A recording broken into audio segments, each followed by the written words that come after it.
유다 왕 아하스는 하나님의 징계로 인해서 이방인들의 침략을 받게 되는 상황에서도 하나님을 의지하지 않고 이제 사람을 의지하는 모습을 보입니다. 그러면서 점점 더 깊은 죄악 가운데 빠져가며 결국에는 이제 비참한 최후를 맞이하게 되는 것을 오늘 본문을 통해서 보게 됩니다. 이제 이 말씀을 통해서 우리에게 주시는 교훈과 은혜를 묵상하기를 원합니다. 먼저 16절에서 21절까지 말씀을 함께 봉독하겠습니다. 그때 아하스 왕이 아수르 왕에게 사람을 보내어 도와주기를 구하였으니 이는 에돔 사람들이 다시 와서 유다를 치고 그의 백성을 사로잡았음이며 블레셋 사람들도 유다의 평지와 남방 성읍들을 침노하며 베세메스와 아얄론과 그데롯과 소고 및 그 주변 마을들과 딥나 및 그 주변 마을들과 김소 및 그 주변 마을들을 점령하고 거기에 살았으니 이는 이스라엘 왕 아하스가 유다에서 망령되이 행하여 여호와께 크게 범죄했으므로 여호와께서 유다를 낮추심이라. 아수르 왕 디글랏 빌레셀이 그에게 이르렀으나 돕지 아니하고 도리어 그를 공격하였더라.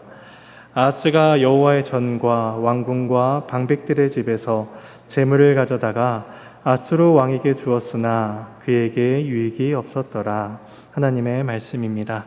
하나님께 감사합니다. 오늘 새벽에 보았던 압달락의 말씀에서는 아람과 북이스라엘 연합군이 이제 유다를 침략하는 것을 보았습니다. 그로 인해서 두 나라에 의해서 하루 동안 용사 12만 명이 죽었고 또 20만 명의 백성들이 포로로 끌려가게 됩니다. 그리고 이어지는 오늘 본문 16절은 그때 아하스 왕이 아수르 왕에게 사람을 보내어 도와주기를 구했다. 그리고 이는 에돔 사람들이 유다를 쳤기 때문이다 라고 말씀을 시작하고 있습니다.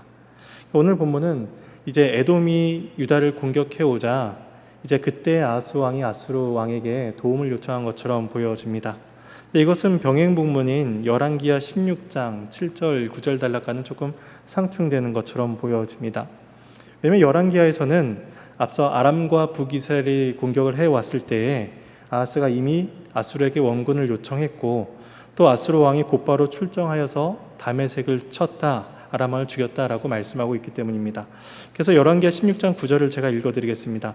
아수르 왕이 그 청을 듣고 곧 올라와서 다메섹을 쳐서 점령하여 그 백성을 사로잡아 기르로 옮기고 또 르신을 죽였더라. 오늘 이 열왕기하 본문이 이렇게 말씀하고 있는데 오늘 역대기 본문에서는 아람과 이스라엘에 의해서 남유다가 유린을 당한 후에 그리고 나서 에돔과 블레셋의 침공이 또다시 이어지게 되자 그제서야 이제 아수르 왕에게 원군을 요청한 것처럼 보여집니다. 이런 역대기와 열왕기의 차이는 다음과 같이 정리해 볼 수가 있습니다. 아람과 북이스라엘 연합군이 유다를 침공해 오자 아하스가 이제 아수르에게 원군을 요청하며 도움을 구합니다. 하지만 이제 아수르가 군대를 출정하여 오기까지 시간이 다소 걸렸기 때문에 그 사이에 이 아람 연합군이 유다를 침략하여 공격하고 또 백성들을 이끌고 이제 철군한 것입니다. 그리고 나서 연합군의 침략으로 유다의 군사력이 약해진 틈을 타서 다시 에돔과 블레셋이 유다를 공격해 오게 됩니다. 그리고 이제 그 시각 원군 요청을 받고 출정한 아수르 군대가 그제서야 이제 북이스라엘 지역을 도착해서 이제 다메섹과 북이스라엘 공격하는 것을 보게 됩니다. 그러니까 열왕기하 16장에서 아수르가 다메섹을 쳤다라는 것은 이제 이러한 시간 속에서 이루어진 일입니다. 결국 아수르가 공격을 한 것은 이제 유다를 공격하고 있는 그 순간의 적군들이 아니라 이제 다메섹 지역을 침략하여 그것을 정복하는 것이었습니다. 결국 이 도움 요청을 받고 조공을 받고 도움을 행한 것은 결국 유다를 도우려 한 것이 아니라 아수르가 자신들의 세력을 확장하는 데 있었음을 보게 됩니다. 그러니까 아수르의 생각은 완전히 실패했습니다. 그것은 이 아하스가 단순히 군사 전략이 실패했다라는 것이 아니라 그가 하나님 앞에서 실패하고 있음을 보여줍니다. 그는 불신앙적인 죄를 행합니다. 이 말씀이 병행본문이 이사야서 7장 단락에서도 나오는데 하나님께서는 이사야 선지자를 보내셔서 그 연합군들이 유다를 이기지 못할 것이다, 능히 이기지 못할 것이다 라는 약속의 말씀을 주셨습니다. 그런 가운데서도 불신하는 그 아하스를 향해서 하나님께서는 어떤 징조든지 구하라, 무엇이든지 구하면 내가 보여줄 것이다 라고 말씀하셨지만, 근데 아하스는 그 하나님의 말씀을, 약속을 신뢰하지 못하고 앗수르를 신뢰합니다. 이 아하스 같은 경우는 신실하신 하나님은 믿지 못하면서도 신실하지 못한 사람, 신실하지 못한 재물, 신실하지 못한 관계, 이런 것들은 계속 붙들고 의지하는 모습을 보게 됩니다. 이러한 유다를 향해서 하나님께서 이제 심판을 행하고 계십니다. 앞서 앞달락에서 북쪽의 두 나라, 그러니까 아람과 이스라엘을 통해서 이스라엘을 징계하셨다면은 이번 남쪽에 있는 적군들을 향해서 통해서 유다를 공격하십니다. 먼저 에돔이 유다를 치고 백성들을 사로잡아 갑니다. 이것은 앞서 역대하 25장에서 아마샤 왕에게 패배하여서 이제 에돔이 손실을 입었던 것을 우리가 보았습니다. 그러니까 그 손실을 복구하고자, 또 복수하고자 이제 에돔이 올라왔을 것입니다. 또한 블레셋은 유다의 남쪽을 침략하고 점령하면서 거기에 거주하였다라고 말씀하고 있습니다. 이건 역시 역대하 26장에서 우시아 왕에게 입은 피해를 보복하고 또 회복하기 위한 행동이었을 것입니다. 결국 아하스의 선대 왕들이 이제 노력하여서 애써 확장하고 방비한 모든 지역들이 무너지고 정복되는 것을 보게 됩니다. 오늘 본문은 이런 북쪽과 남쪽에서 이 이방인들이 침략해 온 것에 대해서 19절에서 그 이유를 이렇게 말씀합니다. 이는 이스라엘 왕 아하스가 유다에서 망령되이 행하여 여호와께 크게 범죄하였으므로 여호와께서 유다를 낮추심이라. 아하스가 하나님 앞에서 망령되게 행했다. 그것 때문에 유다를 낮추시기 위해서 그렇게 보내셨다라고 말씀하고 있습니다. 이때 한 가지 독특한 표현은 뭐냐면은 아하스를 가리켜서 이스라엘의 왕이다 라고 표현하고 있다는 점입니다. 그러니까 19절에서 유다 왕 아하스가 망령되게 행했다라고 말씀하지 않고 이스라엘 왕 아하스가 망령되게 행했다라고 말씀하고 있습니다. 여기서 이스라엘 왕이다라고 하는 까닭은 그가 유다의 왕임에도 불구하고 이스라엘 왕들의 모습을 답습하고 본받았기 때문입니다. 유다의 왕이라면 결코 저지를 수 없는 그러한 죄악들, 불순종을 행하는 그러한 아하스의 모습을 보면서 이 성경 저자는 그가 이스라엘 왕과 같았다라고 표현하고 비꼬고 있습니다. 이러한 상황에서도 중요한 사실은 뭐냐면 여호와께서 그들을 낮추신다라는 것입니다. 하나님께서 유다를 결코 멸절시키지 아니하셨습니다. 유다를 낮추십니다. 높아진 마음을 꺾으시고 그들의 마음을 낮추사 그들이 눈이 하나님을 바라보도록 하십니다. 그러니까 하나님께서는 그들의 교만을 꺾으사 하나님을 의지하도록 그들을 경책하시고 징계하시는 것이죠. 그러니까 유다를 향한 하나님의 뜻은 결코 멸망에 있지 않았고 하나님께서 그들이 그들의 죄를 깨닫고 하나님께 겸비한 마음으로 회개하고 돌아오기를 바라셨던 것입니다. 그래서 20절은 아하스가 의지했던 앗수르의 행태에 대해서 이제 보여주고 있습니다. 앗수르 왕이 아하스를 돕지 않고 오히려 그를 공격하였다라고 말씀합니다. 앞에서 말씀드렸다시피 앗수르가 아람과 북이스라엘을 침략하고 공격했던 것은 아하스의 요청에 대한 응답이 아니었습니다. 자신들의 이익을 위해서, 자신들의 그 서진 정책을 위해서 다메섹을 공격했던 것입니다.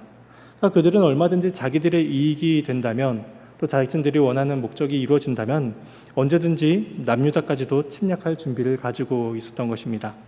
그러니까 결국 아하스가 의지했던 그 힘, 아하스가 의지했던 그 결과는 배신과 환난의 가중이었습니다. 앗수르는 유다를 돕는 자들이 아니라 유다를 괴롭게 하는 자들이었던 것입니다. 결국 아하스는 성전과 왕궁과 방백들에 있는 집의 모든 재물을 다 가져다가 앗수르에게 갖다 바쳤지만 아무런 도움도 얻지 못하고 도리어 공격을 받게 됩니다.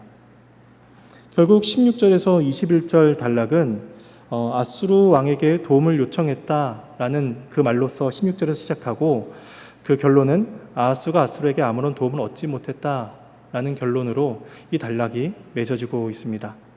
이것은 하나님이 아니라 사람을 의지하고 앗수르를 의지했던 아하스의 비참한 모습을 보여주고 있습니다. 그런데 아하스의 망령된 행동은 여기에서 그치지 않습니다. 22절에서 25절을 또 읽어보도록 하겠습니다. 함께 봉독하겠습니다. 이 아하스 왕이 곤고할 때에 더욱 여호와께 범죄하여 자기를 친 다메섹 신들에게 제사하여 이르되 아람 왕들의 신들이 그들을 도왔으니 나도 그 신에게 제사하여 나를 돕게 하리라 하였으나 그 신이 아하스와 온 이스라엘을 망하게 하였더라. 아하스가 하나님의 전의 기구들을 모아 하나님의 전의 기구들을 부수고 또 여호와의 전 문들을 닫고 예루살렘 구성마다 제단을 쌓고 유다 각 성읍에 산당을 세워 다른 신에게 분향하며 그의 조상들의 하나님 여호와를 진노하게 하였더라. 이방들의 공격으로 인해 국토는 유린당하고 많은 백성들이 포로로 끌려갔다가 돌아오게 되었습니다. 특히 믿었던 아수르에게는 배신을 당했습니다. 이때 이 공고하다라는 단어, 이 22절에서 아하스 왕이 공고할 때라는 이 공고하다라는 단어는 20절에서 아수르가 그를 공격하였더라, 이 공격하였더라라는 단어와 같은 단어입니다. 그러니까 20절에서는 공격했다라는 단어로 쓰였고 22절에는 공고함을 겪었다라고 말씀하고 있습니다. 결국 아수르가 겪고 있는 이 공고함은 아수르 때문에 오는 것이었습니다. 사람에게서 오는 것이었죠.